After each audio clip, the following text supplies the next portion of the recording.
نحمده ونستعينه ونصلي على رسوله الكريم اما بعد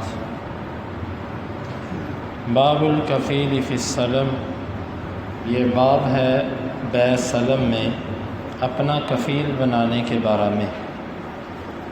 امام بخاری کہتے ہیں مجھے بیان کیا محمد بن سلام نے، وہ کہتے ہمیں بیان کیا یعلا نے، وہ کہتے ہیں ہمیں بیان کیا اعمش نے ابراہیم سے، وہ اسود سے، وہ عائشہ رضی اللہ عنہا سے، وہ کہتی ہیں اشترى رسول اللہ صلی اللہ علیہ وسلم طعاما من یہودی بنصیعۃ، نبی صلی اللہ علیہ وسلم نے ایک یہودی سے ادھار کھانا لیا، ورہنہ درعا لہ من حدید، اور آپ کی ایک زیرہ تھی لوہے کی، وہ اس کے پاس گروی رکھوا دی۔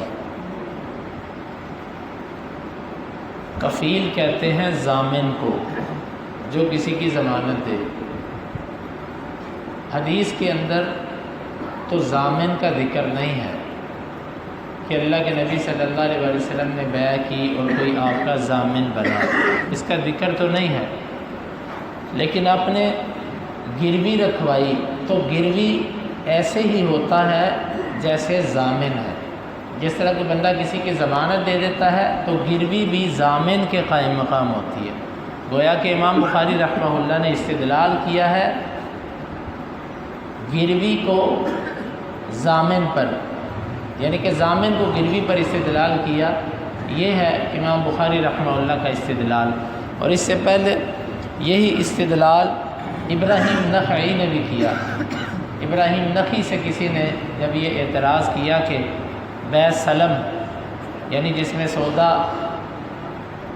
بعد میں لینا ہوتا ہے، اس میں انسان کسی کے ساتھ ادھار کر سکتا ہے قیمت میں بھی، کسی نے کہا کہ نہیں کر سکتا، تو ابراہیم نخعی نے اسی حدیث سے استدلال کیا کہ اللہ کے نبی نے ایک یہودی سے کھانا لیا تھا ادھار، اور اس کو گروی کے طور پر اپنی زیرہ رکھوائی تھی کہ جب میں تجھے پیسے دوں گا، پیسے دے کر تیرے سے اپنی زیرہ واپس لے لوں گا۔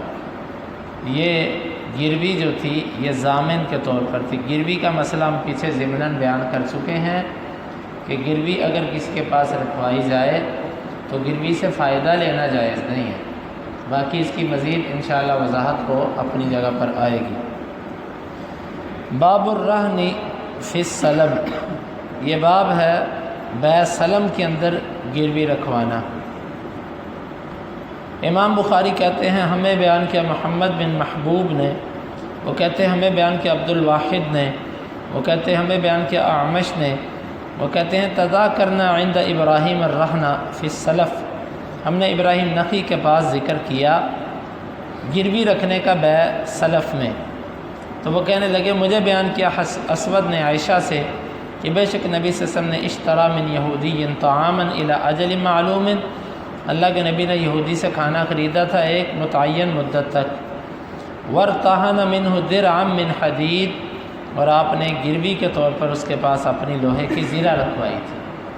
مطلب پورا مسئلہ اس طرح ہے، آپ کسی بندے کو کہتے ہیں کہ بھائی مجھے اتنا اتنا کھانا چاہیے، اتنی فلاں چیز چاہیے، کب چاہیے؟ فلانی تاریخ کو، اتنی مقدار میں، اس کوالٹی کی چیز چاہیے۔ وہ کہتا ہے ٹھیک ہے لاؤ پیسے دو۔ آپ کہتے ہو ابھی میرے پاس پیسے نہیں ہیں، لیکن میں تمہیں یہ چیز گروی رکھوا رہا ہوں ضامن کے طور پر کہ جب میرے پاس پیسے آئیں گے میں فوراً تمہیں دے کے یہ گروی واپس دے دوں گا۔ یہ جائز ہے۔ نبی صلی اللہ علیہ وسلم نے یہودی سے ایسے ہی کیا تھا کہ اس سے کھانا لینا تھا، طے کیا اور اس کو گروی رکھوا دی اپنی زیرہ، بعد میں کھانا لیا لیکن اتنی مدت نہ مل سکی کہ آپ صلی اللہ علیہ وسلم اس سے اپنی زیرہ چھڑوا سکیں، پھر آپ فوت ہو گئے اور آپ کے بعد ابو بکر صدیق رضی اللہ عنہ نے اس زیرہ کو یہودی سے چھڑوایا تھا۔ تو مسئلہ اس سے یہ ثابت ہوا کہ یہاں پر بھی چیز گروی رکھی جا سکتی ہے۔ باب السلم الی اجل معلوم، یہ باب ہے بیع سلم کرنا متعین مدت تک۔ امام بخاری اس باب میں یہ واضح کرنا چاہتے ہیں کہ ایک بندہ اگر مدت واضح نہیں کرتا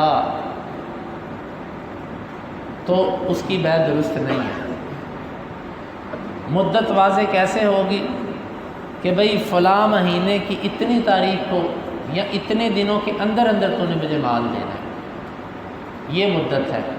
لیکن اگر کوئی بندہ کہتا بھئی جس دن تو پھل کاٹے گا اسی دن تو نے مجھے دینا ہے، یہ درست نہیں ہے۔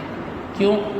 پھلوں کی تاریخیں کاٹنے کی آگے پیچھے ہو سکتی ہیں، بلکہ بعض دفعہ ایسے ہوتا ہے کہ اگر اس کا پھل ہی نہ اترا، پھل ہی اس کا پکا نہ، خراب ہو گیا، گر گیا طوفان آندھی کی وجہ سے، تو تم نے جو تاریخ متعین کی تھی کہ جس دن پھل اتارو گے اس دن میں لوں گا تم سے، تو تمہاری اس طرح طے کی ہوئی مدت جو ہے وہ مجہول ثابت ہوئی۔ اس کا پھل نہ ہوگا، تم کہو گے پھل دو، وہ کہے گا تم نے کہا تھا نا جس دن پھل اتارو گے اس دن دینا، میں نے اتارا ہی نہیں تو میں کہاں سے دوں۔ یا آپ کہتے ہو میرا بھائی باہر کے ملک گیا ہوا ہے، یا میرا بھائی حج کرنے گیا ہوا ہے، جس دن وہ حج کر کے آ جائے گا اس دن تم نے مجھے یہ مال دینا ہے۔ اب آپ کے بھائی کی فلائٹ لیٹ ہو جاتی ہے تو آپ کا مال بھی لیٹ، یا آپ کا بھائی جلدی آ جاتا ہے، تو یعنی کہ شریعت کہتی ہے ایسی مدت متعین نہ کرو جو مجہول ہو، دو ٹوک کھری بات کرو، فلانے مہینے کی فلانی تاریخ کو مجھے مال چاہیے، اور وہ بندہ پابند ہو اس مہینے اور اس تاریخ کو مال دینے کا۔ مبہم مدتیں متعین نہ کرو جن کے آگے پیچھے ہونے کا احتمال موجود ہو، تو پھر اس سے خرابیاں پیدا ہوتی ہیں۔ یہ ہے یہاں پر امام بخاری رحمہ اللہ کا مقصد۔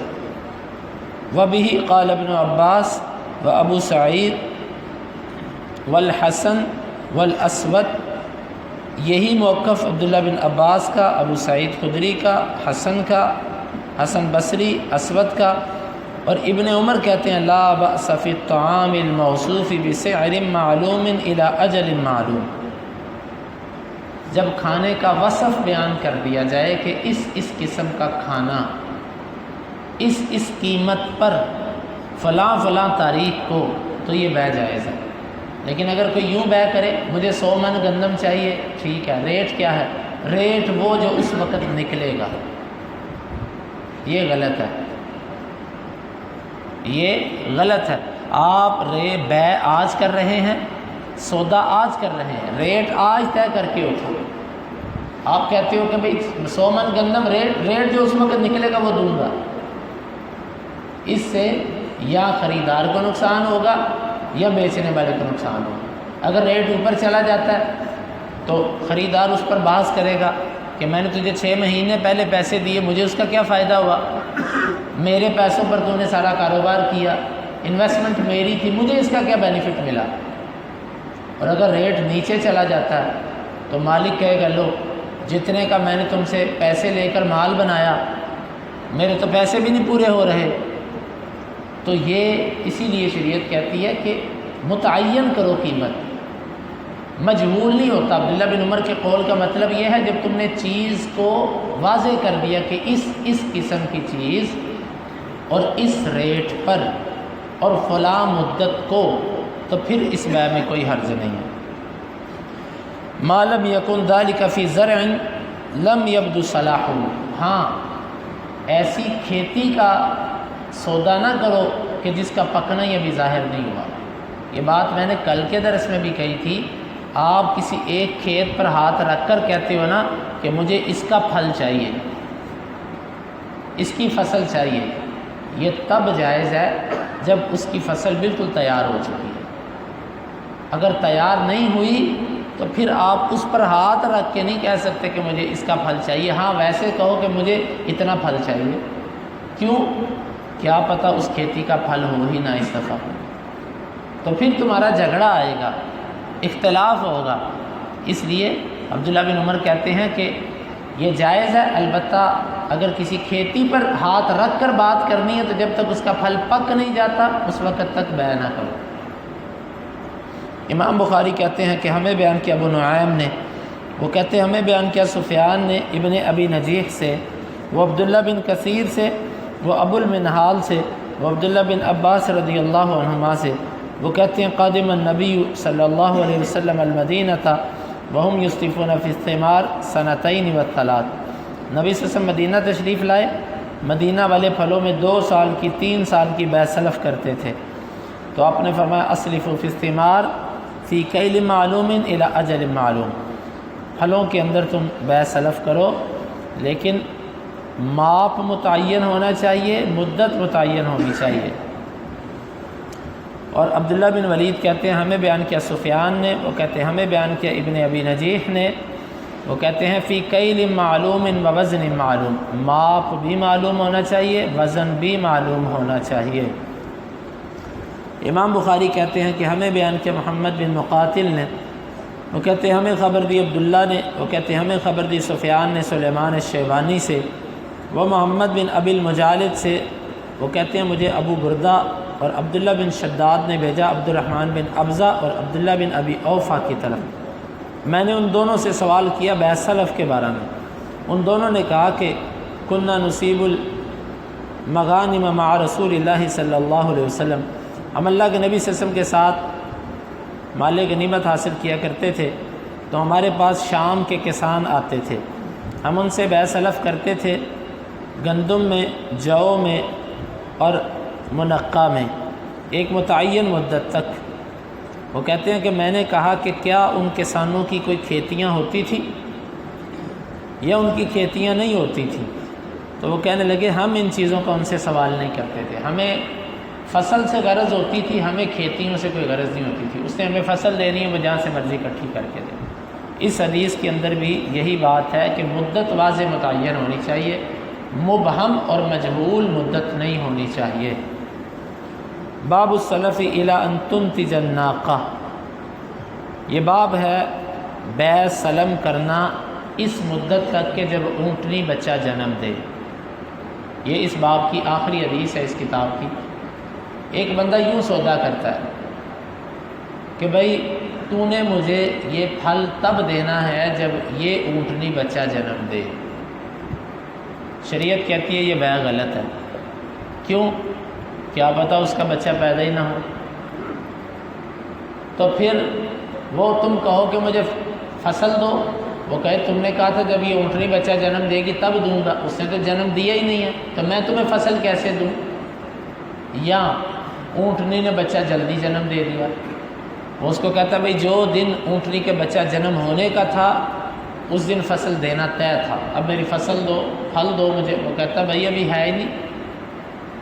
تو ایسی بیوع کہ ایسی مدتیں کہ جن میں آگے پیچھے ہونے کا احتمال ہو یہ جائز نہیں ہے۔ سیدھا مہینہ طے کرو، دن طے کرو، تاریخ طے کرو، پتہ ہوتا ہے۔ مثال کے طور پہ مارچ اپریل کے اندر گندم تیار ہوتی ہے، آپ مئی کے اندر کوئی دن طے کر دو، یا علاقے کا حساب ہوتا ہے، ہمارے علاقے میں فلاں تاریخ کو تقریباً فصلیں کٹ جاتی ہیں، اس سے 10 دن 15 دن آگے رکھ کے فلاں تاریخ کو تم نے یہ چیز مجھے دینی ہے۔ واضح ہو گئی بات؟ تو یہ ہے امام بخاری کی مراد ان تمام احادیث سے۔ امام بخاری کہتے ہیں ہمیں بیان کیا موسیٰ بن اسماعیل نے، وہ کہتے ہیں ہمیں خبر دی جویریہ نے نافع سے، وہ عبداللہ رضی اللہ عنہ سے، وہ کہتے ہیں کانوا یتبایعون الجزور الی حبل الحبلہ فنہى النبی عنہ فسرہ نافع الی ان تنتج الناقۃ ما فی بطنها۔ دور جاہلیت کے لوگ اونٹوں کی بیع کیا کرتے تھے بچے کے جنم پر۔ حبل الحبلہ کس کو کہتے ہیں؟ اللہ کے نبی نے اسے روک دیا۔ حبل الحبلہ کا معنی نافع نے یہ کیا ہے کہ بیع کرنا اس مدت پر یا اس چیز کی کہ جو اونٹنی کے پیٹ میں ہے۔ یہ بات بھی پیچھے گزر چکی ہے کہ حمل کی خرید و فروخت جائز نہیں ہے۔ آپ کہتے ہیں کہ یہ اونٹنی بڑی عمدہ نسل کی ہے، اس کے پیٹ کے اندر جو بچہ ہے نا وہ مجھے دے دینا، لو پیسے پکڑو، 10,000 روپے پکڑو، یہ بچہ میں لوں گا۔ یہ جائز نہیں ہے۔ پتہ نہیں وہ بچہ دیتی ہے کہ نہیں دیتی، وہ فوت ہو جاتا ہے، پھر اس کو بچہ جنم دینے دو، جب وہ جنم دے گی اس کے بعد بیع کرنا۔ حمل کی بیع بھی جائز نہیں، اور حمل پر مدت طے کرنا بھی جائز نہیں کہ جب یہ حمل جنے گی پھر فلانی چیز تو ہم نے مجھے ادا کرنی ہے، یہ بھی جائز نہیں ہے۔ تو یہ جاہلیت کی بیع تھی، تو اس پر بیع سلم یعنی بیانہ دینے والا، ایڈوانس رقم دینے والی بیع کی جو احادیث تھی امام بخاری لے کر آئے۔ پہلے درس کے اندر میں نے تقریباً اس کی ساری شرطیں بیان کر دی تھیں۔ اب اس کے بعد ہے کتاب الشفع، شفع کے احکامات۔ حق شفع کیا ہوتا ہے، یہ کن صورتوں میں لاگو ہوتا ہے، اور اس کی کیا کیا شرائط ہیں، انشاءاللہ یہ کل کے درس میں۔ اللہ تعالیٰ سے دعا ہے اللہ تعالیٰ ان حدیث کو سمجھنے کی اور ان کے تقاضوں کو پورا کرنے کی توفیق عطا فرمائے۔ اللہم انفعنا بما علمتنا وعلمنا ما ينفعنا وزدنا علما وآخر دعوانا ان الحمد للہ رب العالمین۔ حدیث نمبر 2251 سے 2256 6 احادیث۔